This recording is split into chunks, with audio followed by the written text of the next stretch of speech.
This is Nick. This is Jack. It's Wednesday, September 21st, and today's pod is the best one yet. The best one yet. TBOY, but Jack, do you remember? The 21st night of September. Love was changing the minds of pretenders. While chasing the clouds away. To our first story. What's our first story, Jack? Peloton stock jumped because it finally launched their rowing machine, but we're focused on the price. Health and wellness is now wealth and wellness. For our second story, prices of everything are going up, except for the price of the $3 Elf Beauty lipstick. Elf Beauty's $3 lipstick is Costco's $1.50 hot dog deal. And our third and final story. In just 2 years, Big Tech acquired a shocking 175 companies. But the way Jack and I see it, to win championships, you need Roger Clemens and Derek Jeter. It's all about the and. But before you hit that wonderful mix, Yetis. I mean, what a mix, man. I love this mix. Every morning, Nick and I separately spend 2 hours just searching the internet looking for a story to cover for you. We call it our headline hammer. Then we do hours of research. But first, we got to come up with the right mix for the pod. But sometimes we come across a headline and we have to read that headline twice. Sometimes Jack and I discover a story of Shakespearean proportions. For example, Beyond Meat COO arrested for allegedly biting a man's nose. We repeat, Beyond Meat's chief operating officer almost ate a dude's schnoz. He went full Mike Tyson on somebody. Apparently, there was an incident at a football tailgate in Arkansas. Didn't end well. And according to the local Arkansas affiliate, this guy was hangry. Now, as Beyond Meat shareholders, we were kind of concerned. And as humans, we were scared. But here's what Jack and I are thinking. There may actually be a bigger Beyond Meat issue here. Because this Beyond Meat biter represents a vegan, plant-based brand. Jack, next time he's just got to take out his frustration on a carrot. Yetis, if he'd bitten the guy's shirt, that would have been fine. Good point, because cotton is a plant. If he'd bitten the guy's watch, that would have been okay too. Metal isn't an animal. If he'd bitten the actual football that was being played in the game, that'd be okay. Yeah, it's not a real pigskin. Well, it's leather, but whatever. So, quick reminder to all the executives out there. Early takeaway, don't bite people. You can't bite people. Especially if you work at a vegan company. Bite a carrot, not Carol. Beyond Meat is adding to their workplace handbook, don't bite people. Let's eat our 3 stories, baby. 15 years before this song, 2 boys from the Northeast met in the dorm. They had an idea that caused a cultural storm. It's the best one yet, but the best is the norm. Jack, Nick, that's it. I don't even think they need to practice. 50%, that's a fat tip. T-Boy City on your at-list. If you know, you know, cause we ready to go. We can't wait no more, so just start the show. Start the show. For our first story, Peloton finally launches something new and exciting. Here it is, a rowing machine. Peloton is cranking up the resistance on your wallet. All right, Jack, back it up. Let's go. 3 years ago, where were we? Exactly 3 years ago to this day. We were on a flight to New York City to cover Peloton's IPO live from the NASDAQ Stock Exchange. It was fantastic. I remember you had a cute top.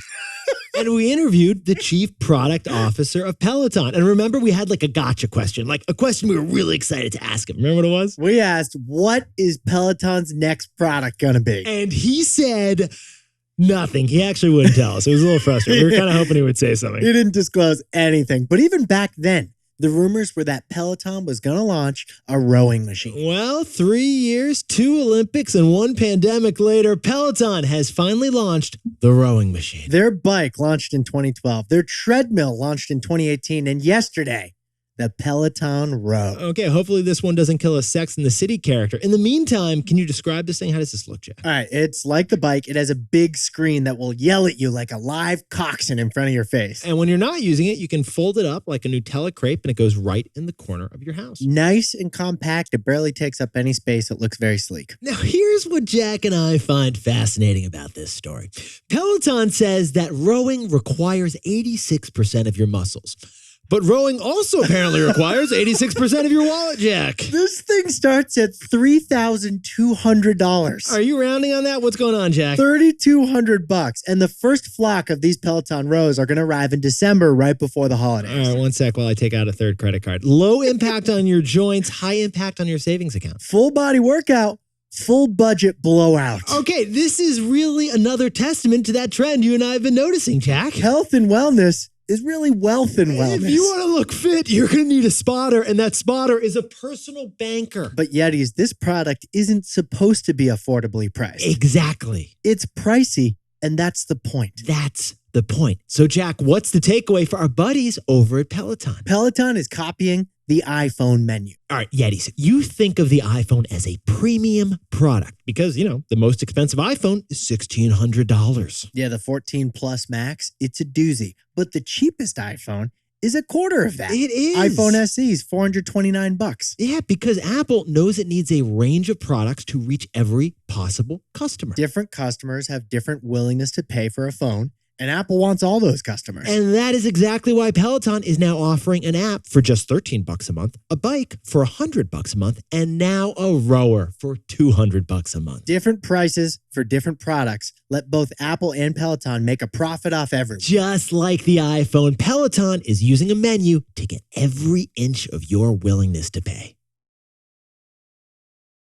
For our second story, e.l.f. Beauty is winning thanks to one thing: $3 lipstick. e.l.f. won't change their lipstick price because a sacred cow protects the profit puppy. Let's whip out some numbers here. Jack, how is the stock market in its entirety doing this year? The S&P 500 down 19% in 2020 deuce. Jack, how are your and my portfolios doing this year? Down more than that. Yeah, but Jack, how is e.l.f. Beauty stock doing this year? e.l.f. stock is up 19% so far this year. We jumped in T-Boy style so aggressively, we could not find another company whose stock's at an all-time high. I'm not sure there's an asset whose price is at an all-time high besides e.l.f. Beauty. Now, we know what you're thinking. Does this have to do with the lipstick effect, which we've talked about with you before? In a recession, people need an affordable splurge or two. You're cutting back because of inflation, so you deserve a small treat yourself. You're going to buy a nice lipstick. That's why lipstick sales are at a record high thanks to that phenomenon. Maybe it's her, maybe it's Maybelline. Actually, it's the lipstick effect. But something else is going on at e.l.f., the publicly traded cosmetics company that stands for eyes, lips, and face. e.l.f. is also beating its buddies. It's outperforming other cosmetics brands. It's topping Glossier to L'Oreal, all of them. Revlon just filed bankruptcy. They did. e.l.f. stock is at an all-time high. So Jack and I were wondering, how is e.l.f. winning this war for your face? The answer seems to be stubbornness. Yeah. e.l.f. refuses to change the price of their best-selling product,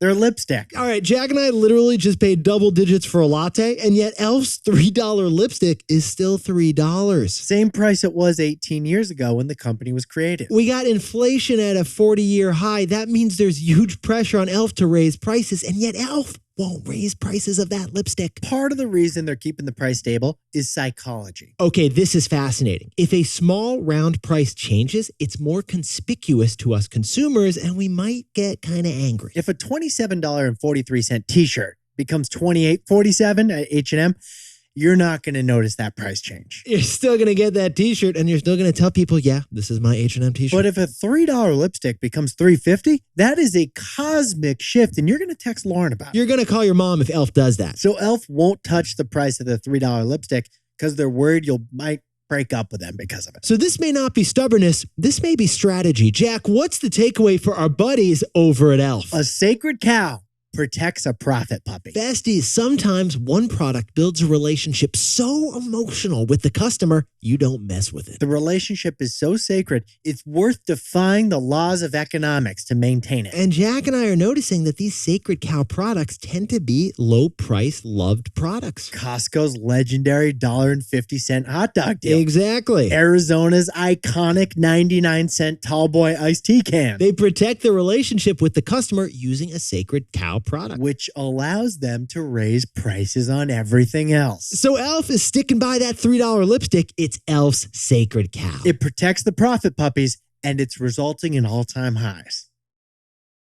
Now, a word about our sponsor, Robinhood. You know, honestly, your salad, it says so much about you. Nick, you like to blaze your own trail at the salad bar. Yeah, I'm ordering a salad. I go off menu, man. Like a combo of kale and croutons that has never been made before. Me? I'm not reinventing the wheel. I like to go classic. Like if Sweet Green thinks it's a good combo, Jack's not going to change that. Kind of like investing strategies. Some want to build a custom portfolio of stocks, crypto, and options. Others don't want to reinvent. Just give me the most standard ETF. Whether you're tweaking your one-of-a-kind portfolio every day or prefer a more hands-off approach, Robinhood has the tools. If you're not investing on Robinhood yet, to get started, go to Robinhood.com/Tboy to choose your free stock. That's Robinhood.com/TBOY. Limitations apply. Stocks offered by Robinhood Financial LLC, member SIPC. Crypto offered through Robinhood Crypto. All investments involve risk. By the way, this podcast is not owned or part of Robinhood, and we are not employees of Robinhood.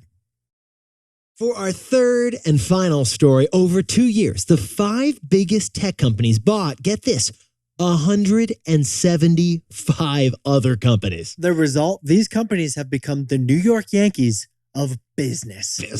Yetis, there is a reason that big tech is called big tech. Jack, take us back. In the year 2000, it wasn't called big tech because only one of the 5 biggest publicly traded companies in America was a tech company. But let's check the scoreboard today. Jack, how many of the biggest publicly traded companies in the top 5 in America are tech? By market cap, only 1 out of 5 isn't big tech, and that one is Tesla, which is pretty techy. It's basically techy. It's all tech in the stock market. Well, one way big tech got to be such big tech is that the 5 biggest tech companies acquired 175 other companies. Yetis, you don't notice it because there's no news about it, but Apple does an acquisition like every single month. So a new academic paper decided to notice those acquisitions. They analyzed the 175 acquisitions by the 5 big tech companies from 2016 to 2017. And again, most of these deals don't get a press release, so these PhDs had to go like full Sherlock Holmes on the research. The paper is called Mergers in the Digital Economy,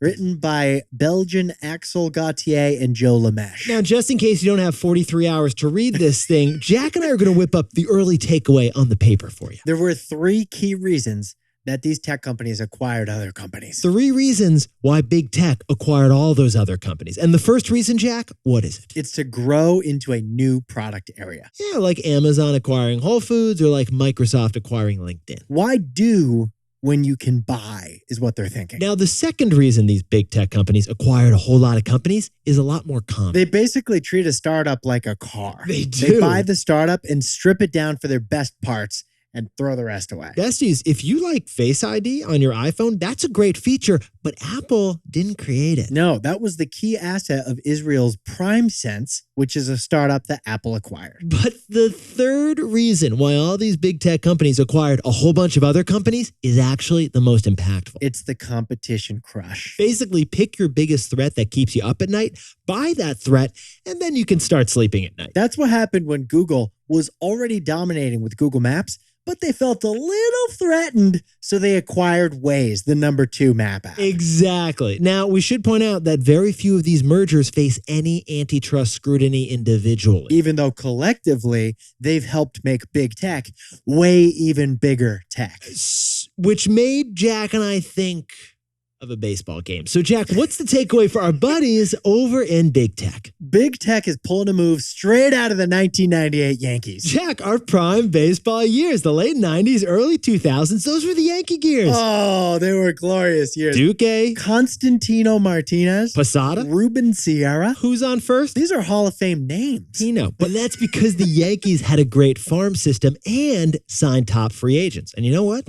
So does tech these days. The Yankees had a top farm system to develop the best young players in-house. Just like those 5 tech companies spent $71 billion a year on in-house research and development. The Yankees also used free agency to buy the best players out there. Just like those 5 tech companies bought 175 of the brightest young startups. 2022 Amazon and 2022 Apple, they look a lot like the 98 Yankees. Yeah, they do, Jack. For big tech to stay big, they put on their corporate pinstripes.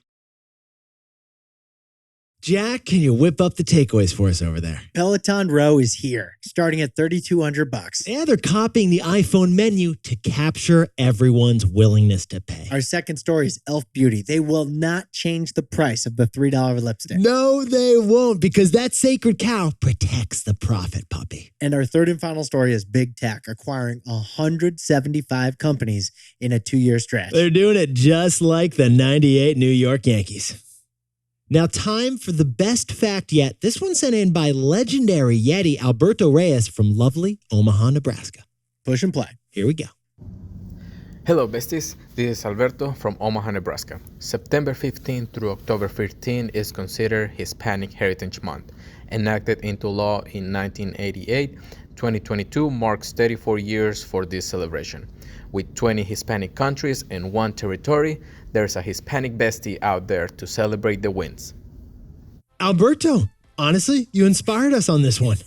Nick and I were talking before. We're going to make a T-Boy shirt with the inverted exclamation point Spanish style. Yeah, we're going to stick the upside down exclamation point before the T-Boy, turn it into a shirt, and get this out for the next Hispanic Heritage Month. Alberto, fantastic. Best fact yet. Thank you for it. Thank you. Yetis, you look fantastic today. And remember to grow the pod, turn to someone next to you, don't bite them, and say HYHTBOY. Leave their schnoz alone. Please. But hit their subscribe button. Have you had the best one yet? Nick and I, we'll see you tomorrow. Can't wait.